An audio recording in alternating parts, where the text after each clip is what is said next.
Claude Code actually adds bugs to the code that it gives you so that you spend more tokens with them. I mean, for 24 years, I've been banging on about having a business that's completely cohesive end to end. AI doesn't fix your business. It multiplies it, whatever state it's in. In most cases, a lot of the businesses, the problems is actually the process, and the processes are either not working or they're broken. Every generic message that you're sending to people is damaging their reputation, their brand, their goodwill.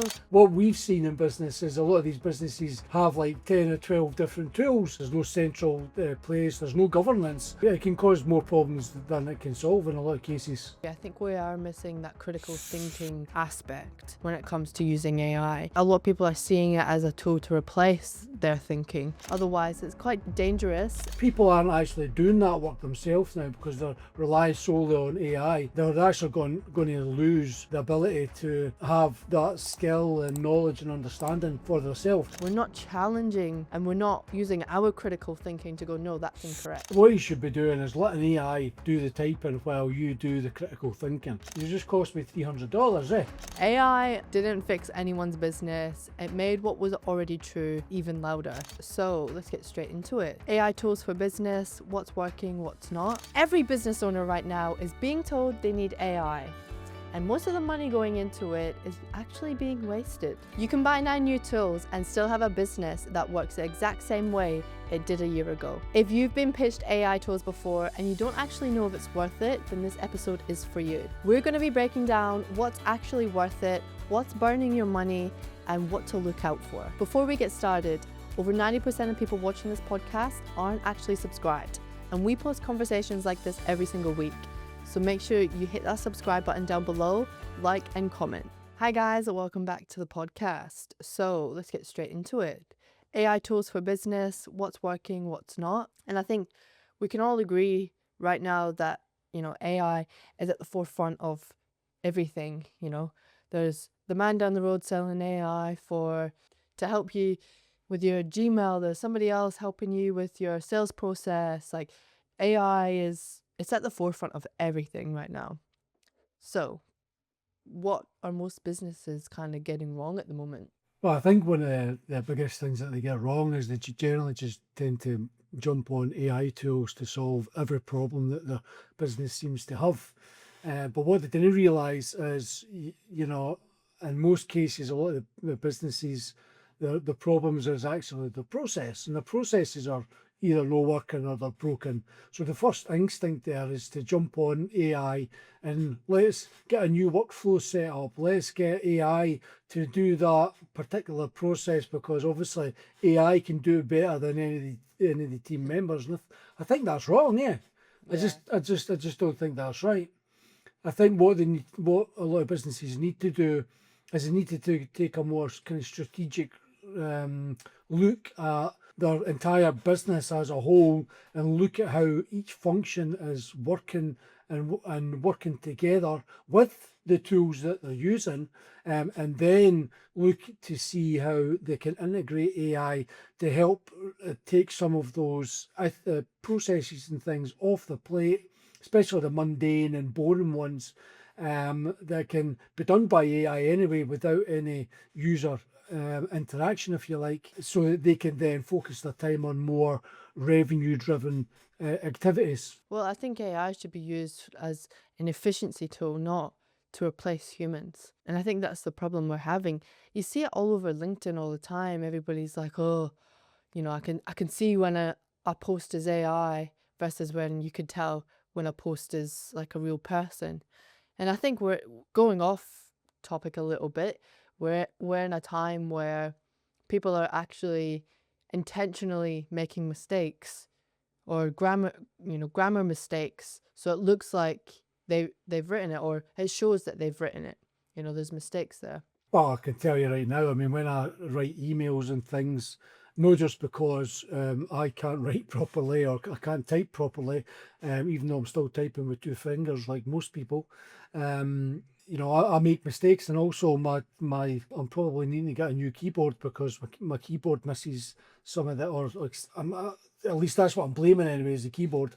And I suppose in Gmail, for instance, there's AI in there which can it can take your response and then create this beautiful response, which, you know, if you've been speaking to a client for the last like 10, 15, 20 years, you know that the response isn't for them because that's not how they respond.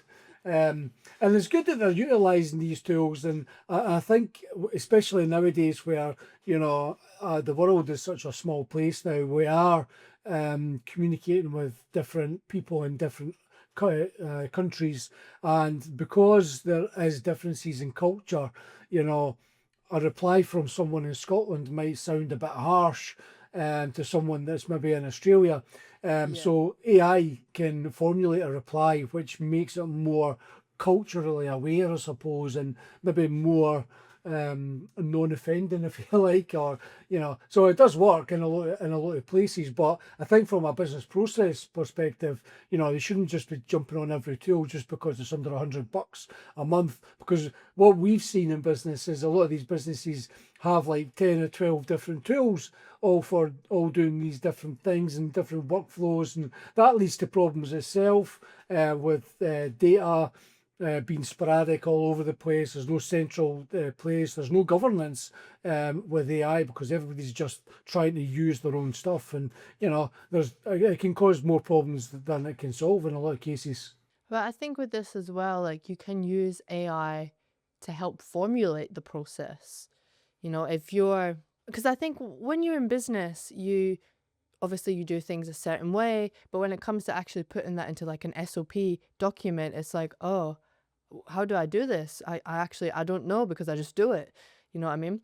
So, even just writing out the dot points of how you do it, pumping it into AI, getting AI to expand on that, and then you going through again and adding that personal touch. And it can, help those processes and help you get things done quicker. Yeah, 100%. But I think in a lot of cases, AI is taking that ability for people to actually think about things and understand why things are done, why you need an SOP, what's the proper structure of an SOP, how should it be created, how should it be managed, how should it be updated. And, if people aren't actually doing that work themselves now because they're relying solely on AI, they're actually going to lose the ability to have that skill and knowledge and understanding for themselves. I'm not disputing the fact that you should use AI to help you get through this work faster, because that's why AI exists and we use it every single day. I just think people need to think first. And to be honest, if they did think first and understand what I was trying to achieve, they'd probably provide AI with a better prompt as well, so that they get better results. Yeah, but I agree. I think we are missing that critical thinking aspect when it comes to using AI. And where I think a lot of people are seeing it as a tool to replace their thinking. So AI, go and tell me this rather than, thinking about things and using AI to get things done quicker, not replace the thinking of that. Yeah, 100%. And I mean, when you think about it as well, like they're trying to use AI to do as much as they possibly can, and and that includes like building relationships with their clients and customers. So that's actually detaching them from that. And I think what a lot of businesses are thinking is, AI is allowing us to do much more, so that we can do less, if you like, and ultimately kind of chase more volume instead of taking the time for them to build trust with their customers. And I think that way of thinking is going to lead to more problems in the future with a business than what it ever will if they actually took the time to build the relationships and human trust with their customers. That's going to be a better way. Yeah. Well, I was actually looking through Instagram Reels the other day and I seen this reel that was relatable and I thought, ha ha ha, let me see what the comments say. So I was looking through the comments and the guy who had posted the reel had like AI responses to that, to like simple things that were like, haha, I can relate to this. And then the AI things, it was like, haha, can you relate to this? This is great, dash. Wow, thanks for your comment. Like it was like I was reading through them, I was going, oh my God. It can be beneficial, but I don't know, it's just if it's just generic responses, it just makes me go, oh. But to me, that's someone that's set up a workflow that's not correctly engineered properly for that particular purpose. And I've had the same problem on LinkedIn via message where I know that the person that is supposed to be sending this message is on the other side of the world. So it's 3 o'clock in the morning there, and I very much doubt that they're sitting waiting for my message to come in for them to respond. But the responses were coming back, and every single response that came back always ended in a question. So for the first two, I think I answered, and I was like, this isn't right. Yeah, it wasn't natural. Yeah. Do you know what I mean? It wasn't natural, and people pick up on that. And I think when people pick up on that, it actually forces you to lose trust with that person. And it did lose trust with me with that person. In actual fact, I wrote a LinkedIn post about that whole experience. So they need to. While AI is there as a tool to help get through some of the mundane work a bit faster and do some of the automation, you still need to be a real person and a real business building real relationships with your customers. And every generic message that you're sending to people, if you're sending that first message, like you said, and it's looking like it's written by AI, it's not, there's no human element to it, you're more than likely either gonna reply and play along for fun, or you're just gonna ignore their next message that they send. And it's more than likely you're just gonna ignore the next message. Yeah. And it's damaging their reputation, their brand, their goodwill. How can you build? You need that personality. You need real human connection. I think when it comes to connecting with people. Yeah, of course. I mean, at the end of the day, people tend to work with people that they like, know, and trust. And unfortunately, if you're using AI to, send lots of messages, and expect to be able to build lots of pipeline, where in reality all it's doing is just creating more noise, you're just not going to be able to build that relationship with your prospects, your customers, or even build that pipeline. It might work at the beginning and give you that kind of false hope, but the businesses that are going to succeed using AI are going to be the ones that use it for the mundane tasks, the tasks that can be handed off to AI, but not the relationship and business building activities that should be done by a human person. Yeah, and I think as we move to more reliance on AI, those personal messages are gonna skyrocket you compared to like the AI messages because they're gonna start standing out. But 100%. One of the other issues with these messages as well is, leadership, or even teams starting to confuse activity with actual business progress. With them trying to lead to an outcome, which AI is inherently all about task-driven work. It's not about outcome-based work, if you like. That stuff comes from the leadership of the business. And I think, again, it just goes back to making sure that you do utilize AI effectively on the tasks. Creating I'll give you an example. Like within our application, our platform that we've built, which our clients and we use, we have a social media system in there where, and we've got a brand system in there. So we actually put in all our brand information, your competitors, our tone, how we talk, and all that kind of stuff, all that brand related stuff, including the vision, the mission, the core values, etc., etc. And what we've got is we've set up a social media manager. Within that social media management, we have sub-agents, and the social media manager deals with the sub-agents, and the sub-agents deal with each particular platform itself. A human goes in, and a human can click a button to say, create the next month's worth of content for social media. Now, what happens is our social media agent will review the brand information, that will review our content that we've already got, and it formulates a month's worth of content to be posted on social media, then hands that information off to each of the sub-agents, and the sub-agents create posts specific to the platform that is managing, and then they create the post and schedule it, and then that then goes through an approval process, which a human comes in and approves to make sure that everything's in line and on brand before it actually gets actioned.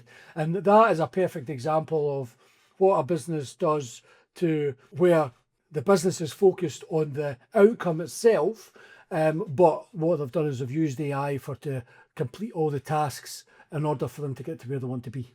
But the most important part you said there was that the human still needs understanding about brand, about positioning, about, the human still needs to advance on these things and advance on using AI so that, everything is cohesive, so it's not looking like it's just copied and pasted from AI, because you can tell exactly what's been copied and pasted from AI with no human intervention in there.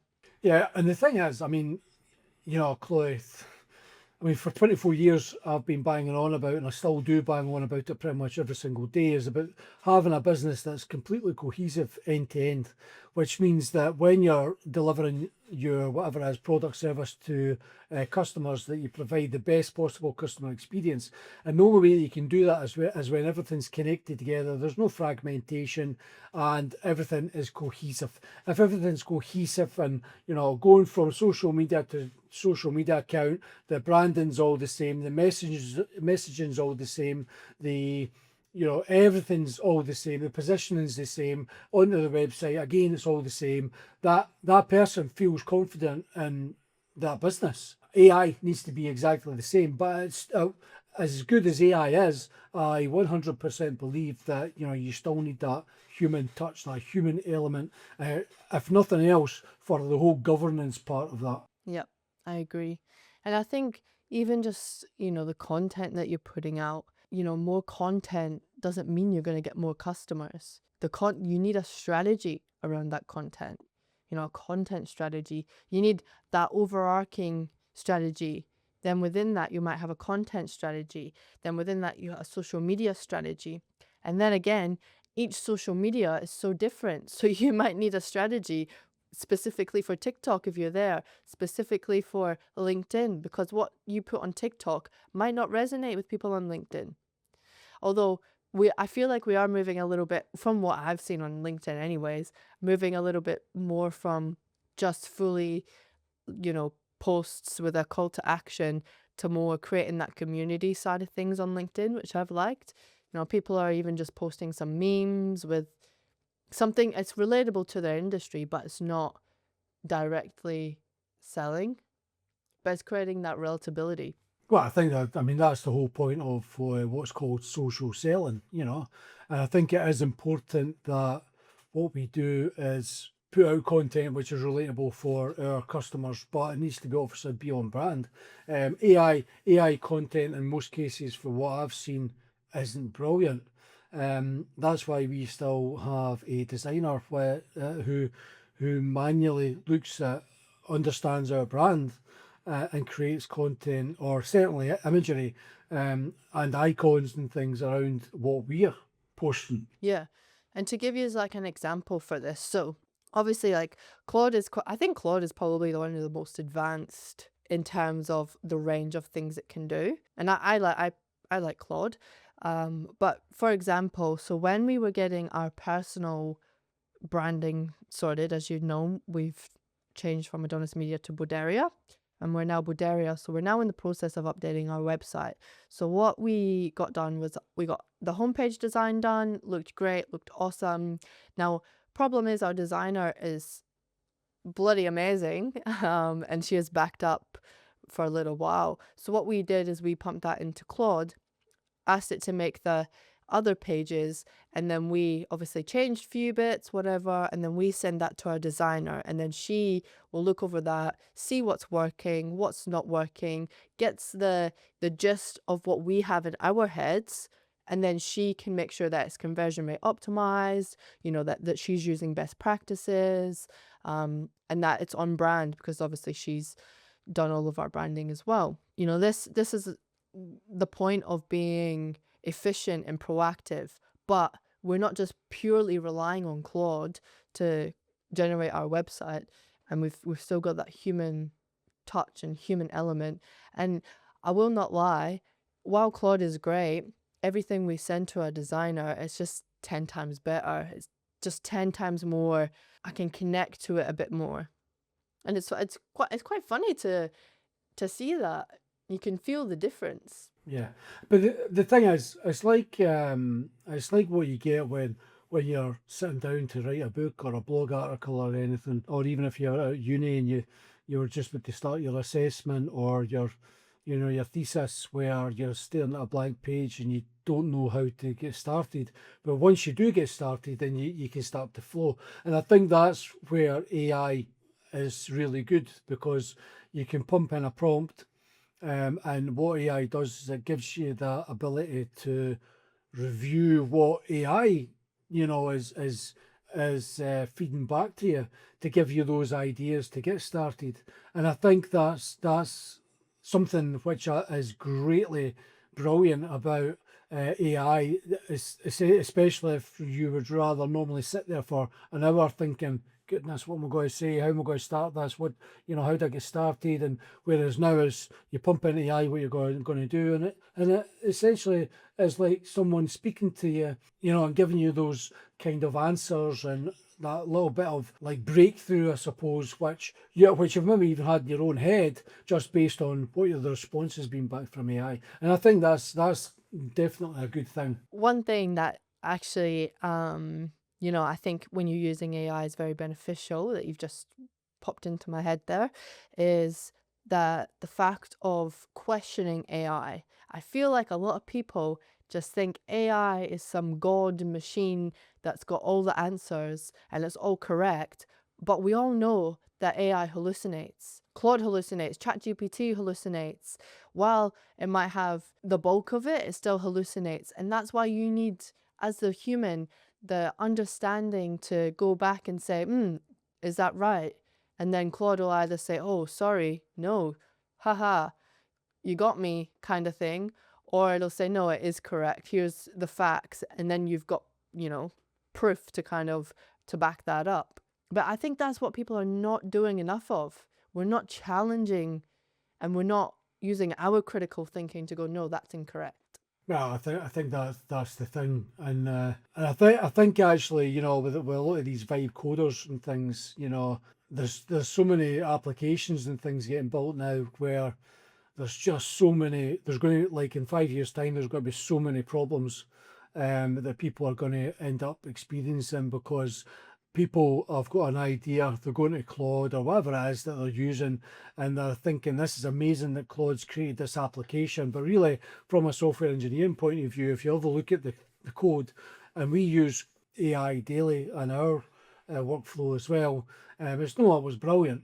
And there's no, it doesn't always build in solid or dry principles, or, security, and, etc., etc. There's just so many other things to think about from a design and development point of view, that there's eventually going to be issues with it. I think when you're building these applications and things, and people are relying on like AI to know what AI is doing, without actually understanding themselves what AI is doing, I think that's just going to lead to a lot of problems. So you should probably still leave, the coding and things to proper software engineers, where they actually still understand what Claude and all these other AI systems are doing, or indeed get what Claude or whatever your AI you're using to build these applications, and getting a software engineer to provide oversight. And I know there's a lot of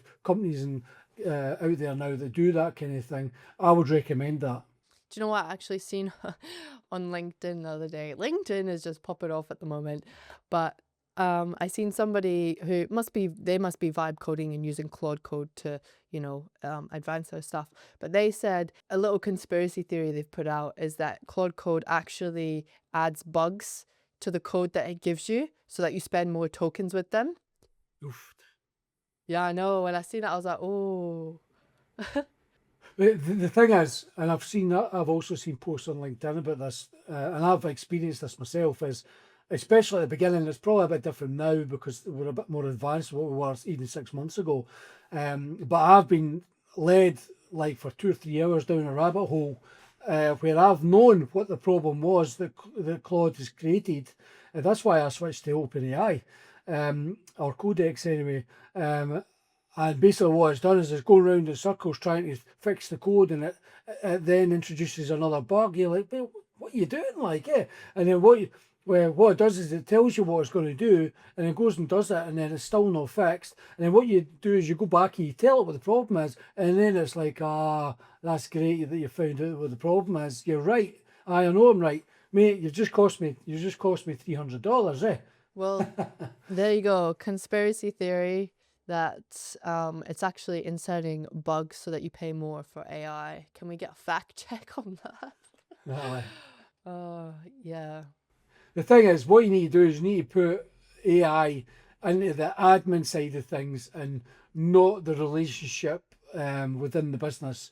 And this is, I mean, like we've already spoke about, businesses are built through relationships, and this is why you have, relationship marketing, for instance, which is a term which has been or a phrase anyway that was termed years and years ago, going back, probably hundreds of years ago, where people like to work with other people that they know, like, and trust, even if they know that you're not maybe the best person for that particular job. But if they like you, they'll trust you. So always have AI doing the admin stuff. Get it to do the boring, the bulk of the stuff that you know that you don't like doing yourself. Maybe not so much if it's your accounts and things like that. Although I know that AI has been introduced by QuickBooks, and I'm sure Xero will probably doing the same thing.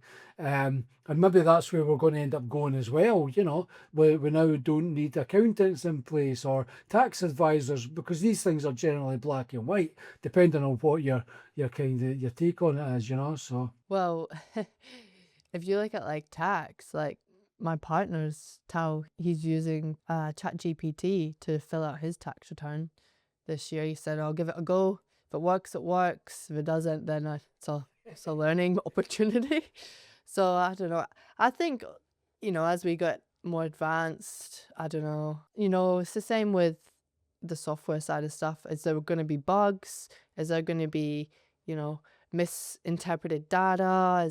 When it comes to Xero and QuickBooks and all that sort of stuff. we've got But to I think, remember that when AI does this kind of stuff, if you're pumping something in AI doesn't know until it goes and actually research and understands. It's like Google's AI mode. If you type in who's the best pool builder in Mackay, or who's the best accountant in Brisbane, or who's the best builder in Edinburgh, what it's going to do is it's going to actually go and search right. it's going to go and search Google to tell you who the top people are that are in Google. But that doesn't necessarily mean that that's actually correct. It's just showing you the people or the companies which are listed in the first 10 results in Google. So they're the ones that's actually investing in the business. So arguably, maybe they are the ones. I don't know, but it looks for this information. So if you think about the whole tax return thing, the chances are it will work, because how to fill in your tax return is actually available online on how to do it. But there will obviously be things that, nuances that AI won't know about, which an accountant will know about. Especially when if you've got receipts, and depending on the industry and that kind of stuff. So yeah, listen, try these things, see what happens. If it works, it works. If it doesn't, it doesn't. Just let's hope it doesn't get stung with a larger bill than he would have by going to a tax accountant. But the type of things, that you guys can be doing from using AI for the admin side is, call summaries, research before a meeting, first drafts of content before you put it up. There's a lot that you can be doing, and you need to stop doing that low level stuff and start focusing on what actually matters, which is the relationship building. It's getting out there, it's meeting people, it's not being stuck having to type up something, you know? That's right. So what you should be doing is letting AI do the typing while you do the critical thinking for your business, because that's the only way that you're going to be able to progress. Yeah, couldn't have said it better. Now, one thing that um is working is make it right into what you already use.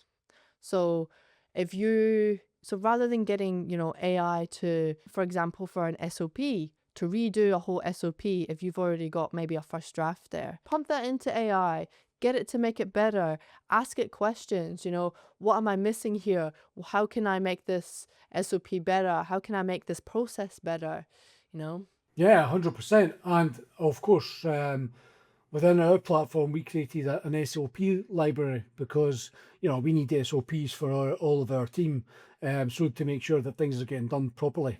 Even though they're all experts in their field, we want to make sure that nothing's missed, everything is done in a chronological order, so that that we get the best possible efficiency and success from it. And what we do is we've got AI integrated into our application anyway, on pretty much every page and function within our system. And what we do is we can when we open up an SOP in admin, we've got our AI assistant there, which understands the context of what we're looking at. So we can literally ask it questions and that kind of stuff, and it can replace content on the fly, and things like that as well. But always that's the kind of thing that you should be doing with AI, to help you get through the workload, if you like, of that mundane type of stuff that needs to be done. But you can get AI to do that kind of writing for you. But what you need to really be doing is you need to be just doing one thing at a time. And when you're doing one thing at a time, that means that'll help you do that thing better. I can always remember hearing about, you need to be multitasking, you need to be doing this. Listen, I think on a daily basis you multitask anyway without really knowing that you're multitasking.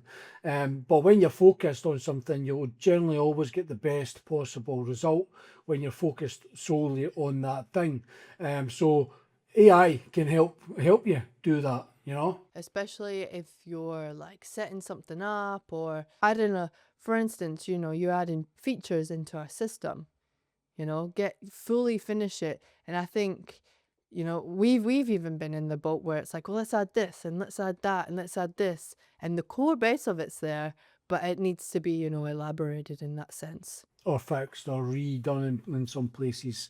And that's where waste time. So you think you're using AI to do this kind of stuff, and in actual fact it's not just costing you money and time, but you're having to actually redo some of the stuff. So yeah, focus on getting that one thing done at a time, especially when you're using AI, because you'll get through it much quicker and you'll have a better result at the end.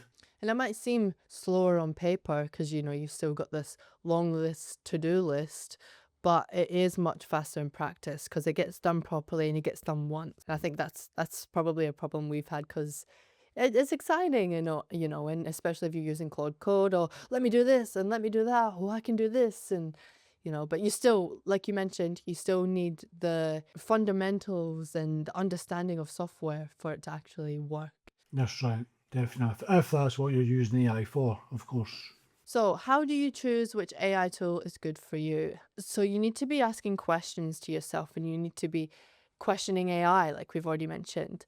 Does this remove a task, or is it just going to add an extra one? So if you're adding a tool and it doesn't save time, save work, make things more efficient, then I think personally, just chuck it to the side. Wait for the now. I think the problem here is there's so many different tools out there. What happens is they end up with not just a tool, but 9 different subscriptions, which cost them money when they're not using everything. That is definitely a problem. And then also that then adds more tasks for you, even though you think that, Claude or any AI is doing this for me, you still have to actually go and set it up. You still need to manage it. You still need to make sure you're getting the results and everything from it. So if you've got 3 or 4 of these tools, or different tools all doing different things, what you've basically done is you've just passed off the work that you would normally do yourself to these tools, but you now need to manage those tools. Plus, you've got the overhead of the cost and time on top of that. So, yeah, you really need to watch what you're doing when you're choosing different tools. Yeah. And one of the biggest problems is a lot of these tasks and everything that you're, because let's be honest, as we've already spoken about, AI is mainly task driven. It's not outcome driven. How do you measure the outcome, that you're trying to achieve in the business if you're solely managing the different tasks being done by your AI or your different AI or the tools that you're using for to actually run your business? And when you are using those tools, how do you measure that tool's success? Is it just when it's done, or is it because it does it better than what you would do it, or is it because it does things faster and better than what you would do it? Because that you should be asking these questions, because then, is it really worthwhile having that tool, or is it something that you kill because it's not producing what you think it should be? What would you say that you would want to see before you called like an AI tool successful? Well, I think it needs to be producing whatever the outcome is that you're producing based on the task that it's actually doing.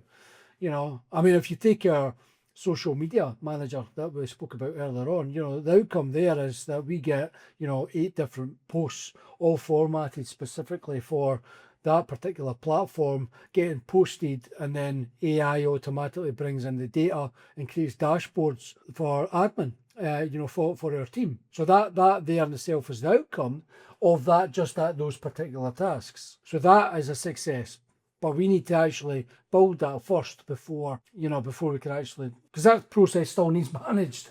Yeah, but I would say that would also reduce like personal time, because you know how time consuming it can be, going from Facebook and scheduling a post, Instagram and scheduling a post, Google My Business and scheduling a post. That's right, and all those different platforms work all differently, and some of the interfaces are just absolute crap. So our tool certainly frees up a lot of time. Our AI agents frees up even more time, which obviously, people say time is money, but time is the most precious thing any business and any person's got in life, because it's limited, it's finite. So if you've got AI, helping you do these things, then do it. But you need to just make sure that the AI itself is actually, or the tool that you're using with AI is providing that success measurement of whatever that may be for your business. Yeah. And that comes on to the next one, which is, would it still help if you had the tools? Like we've mentioned, a lot of businesses aren't under-tooled. They're not, they're quite bloated. They've got 9 to 12 probably different tools doing different things, probably patching up what another tool doesn't do, but then there's overlap in some of the tools. Would it earn its place in your stack? And you need to think of it from a revenue growth position as well. You need a system. You need a cohesive system. My personal preference when it comes to any business is that you build your own, you own it, and you can add things in there. Now, granted, not everybody has a dad that can just go and build software, or a team like we've got with Taha, where we can just say, hey, this would be great to implement, and then he's added it in like 20 minutes, because that's the type of team we have. I understand that, but I would agree that is always the way to go. I think the biggest problem in business is, most of the people that are in business are in business because they do something that's quite good, but a lot of them don't really understand the technical aspects of the digital industry in terms of the market and sales, and even customer success, and they rely a lot on, customer success managers and CMOs and CROs and all these other people. But just because somebody's got a title of CMO doesn't mean they're brilliant at their job, eh? And it also doesn't mean that they're brilliant at the tools and everything that's out there. And this is why, when you bring in a new CMO or CRO, they tend to bring their own tooling with them. and then things change in the business, and then their tenure is maybe only 18 months before they move on.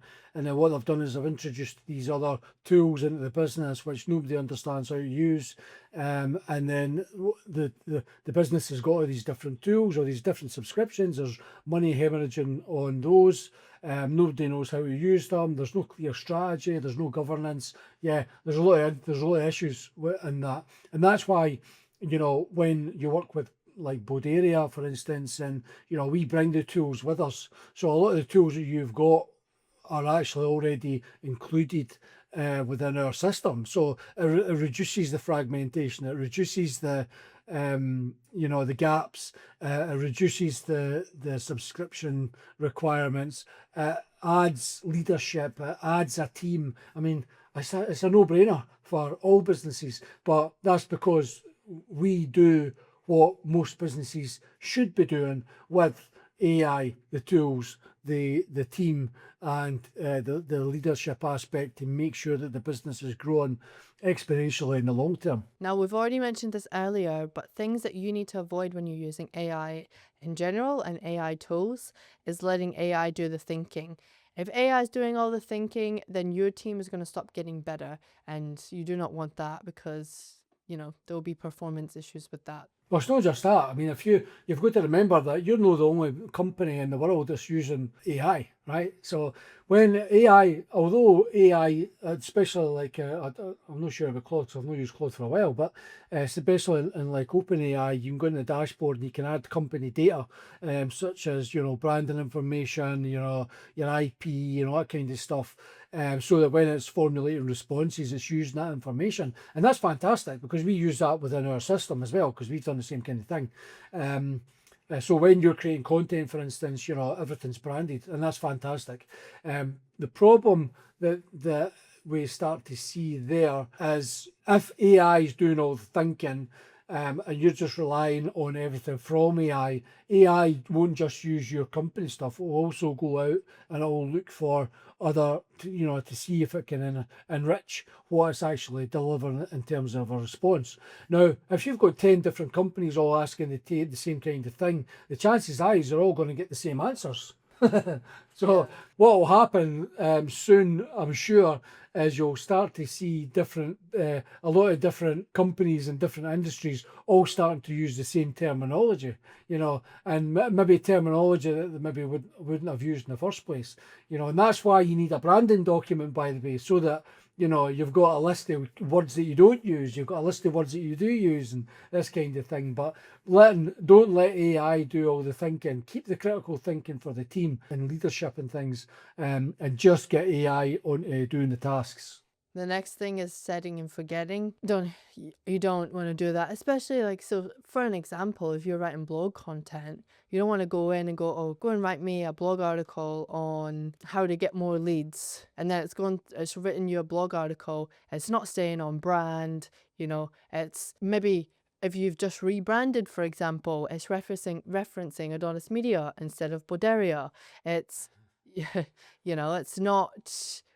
it's maybe got outdated stuff in it. You need that human element in it. And that's something that we've reiterated through this whole podcast is you need the human element. You need to be checking over it. You need to be,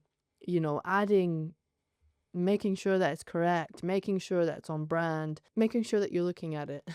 Yeah, I mean, listen, there's no substitute for human oversight, and governance is one of the things that we bang on about. Our system is all about governance and making sure things are handed off properly between functions, and that everyone's running toward or working towards the same outcome in the business, and we've all got working on the same strategy, and the different functions are all working together as one cohesive system.